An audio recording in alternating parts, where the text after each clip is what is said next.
The paradox of personal evolution and presence. A talk with Unmani.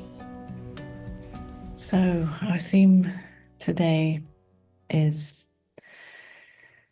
the paradox of personal evolution and presence. And really, this is the message, in a nutshell, this paradox. And, no matter what we say about this, it's never going to fully make sense for the mind. So you may well experience some frustration or confusion if you are trying to understand it, because it seems to be the nature of the thinking, the mind, that it wants to come to a conclusion. It wants to understand how it is. It's either like this or it's like that. And actually what we're saying is that it is both simultaneously. And so on one hand, we have personal evolution. It seems as if there is this human that is born and lives her life in time, and then one day in the future will die. And over that process in time, there seems to be a growing and evolving, learning, changing, seeing through more and more old patterns or beliefs, letting go of more and more. And then the other side of the paradox is that who I really am is life itself, presence, awareness, timelessness. That doesn't fit into any of these words. That is known in not knowing, in not understanding or not grasping. And yet it is known in a mysterious way that we can't really talk about, although we try.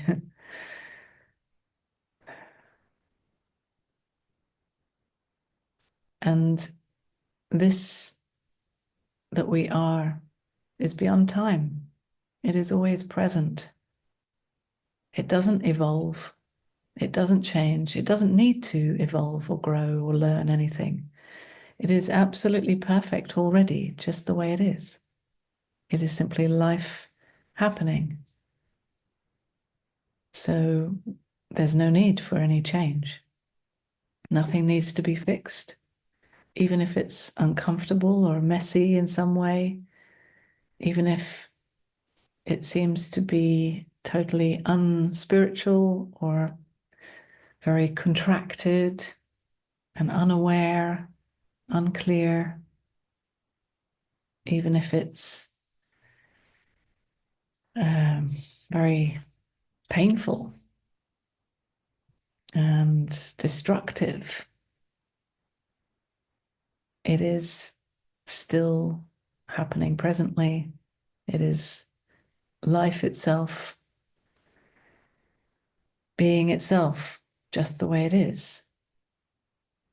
Right? So nothing needs to change as that. And then again, back to the other side of the paradox. In the human experience, we have a sense of our true nature.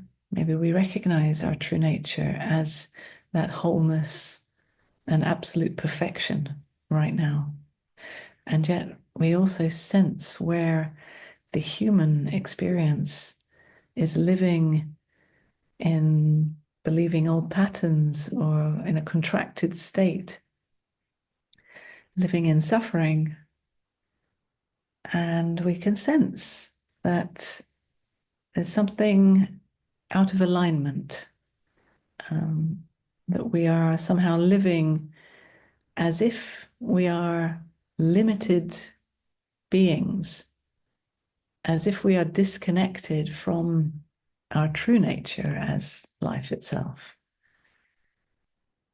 And recognizing our true nature as presence, wholeness already, there can be a sense of, well, why would I live like that? Why would I live as if I'm contracted when my true nature is absolute expansion? So it can even become more painful to feel the contrast of our true nature as unlimited expansion and the human experience of a sense of limitation. Now, usually then the thinking comes in, trying to help. It does try to help, right? It has a good intention. It's not coming in to just cause trouble for no reason.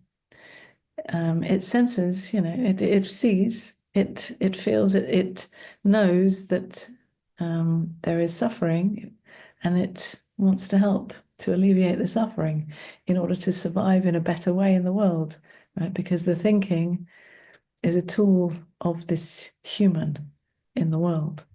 It is a tool in time. So the thinking can never know what is timeless, and yet it keeps trying, right? It keeps trying to become that we are already, in fact. And it tries by all kinds of practices or all kinds of doing, all kinds of effort, trying to become that. And all it's trying to do is alleviate suffering. So again, it has a good intention. It's just that it will always be limited. So it will always fail at trying to become that you truly are. So then how do we live as that?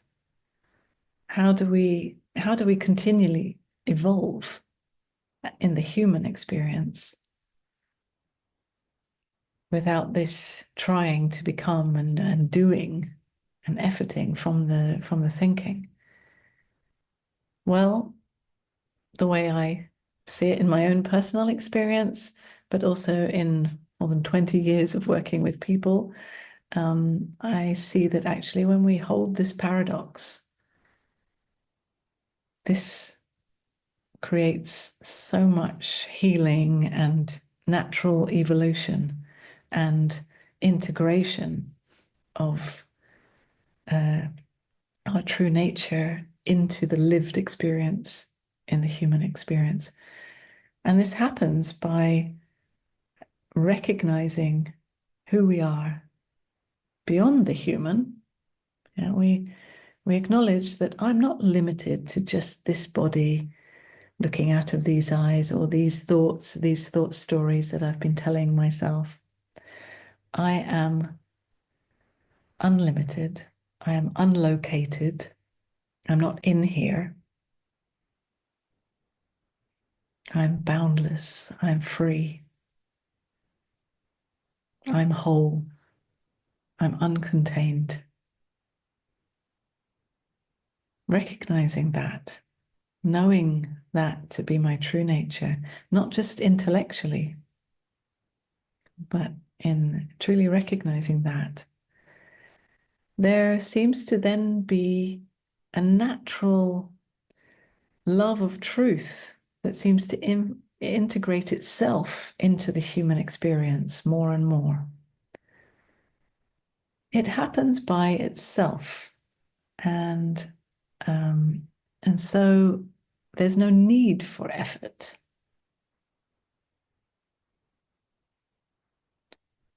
And this is something that the thinking can struggle to try to comprehend, because we're used to just doing and trying to become.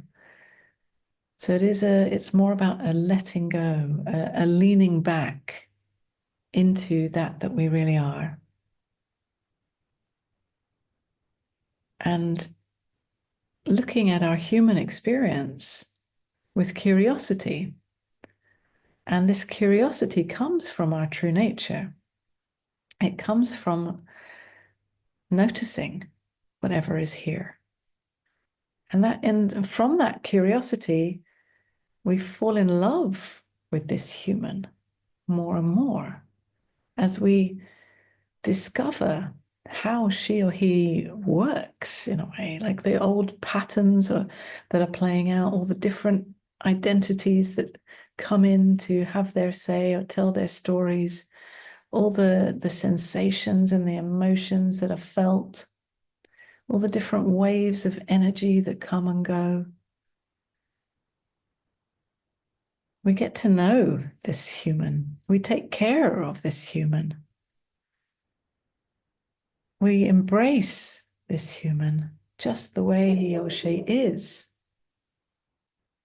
Because this human is an expression of life itself that we really are. So although I'm not located and limited to this one inside this body, I am life itself, I am awareness itself, aware of the human, and yet simultaneously, I am experiencing the human experience fully. I am also located and limited to the human experience. And within the human experience, there seems to be an evolution, a growing and a learning and a letting go and a losing whatever I thought I had, or the landing places or the ground that I thought I was standing on, losing more and more in my lived experience. And this seems to create more of a living in alignment with that I really am, with the presence that is always present no matter what. So then every experience that arises in my human life is an opportunity to meet myself as life itself, playing as this human. It's an opportunity to meet myself with curiosity and unconditional love. And this is not an attitude of trying to love myself, but simply meeting what is here is, in fact, that unconditional love. Meeting it, feeling it, without trying to get rid of it or change it or fix it, because it's all an expression of life itself, just the way it is. So nothing ever needs to change, even if it's uncomfortable. And paradoxically, when nothing needs to change, it is also free to change. So that this has been my personal experience, that in not needing to fix this woman, there's a deep relaxation that happens in that. There's no longer a fight, a forcing, a pushing, a trying to fix and scrub her clean, polish every apparent imperfection, so that all the apparent imperfections are welcome to be here forever. And this welcome, this unconditional welcome, allows this human to just go, oh, thank you. And she can deeply relax into that I am.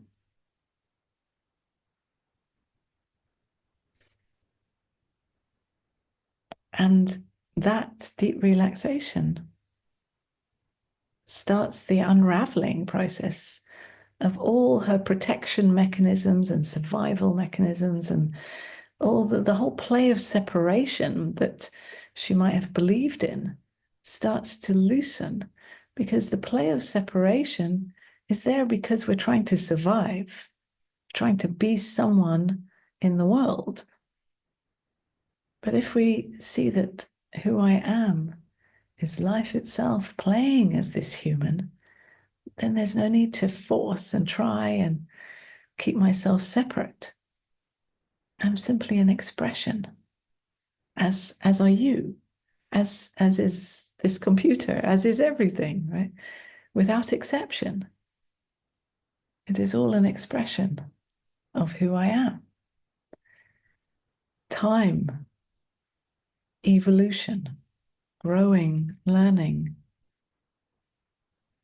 is an expression of life itself as it meets itself more and more and more in this wondrous play of life.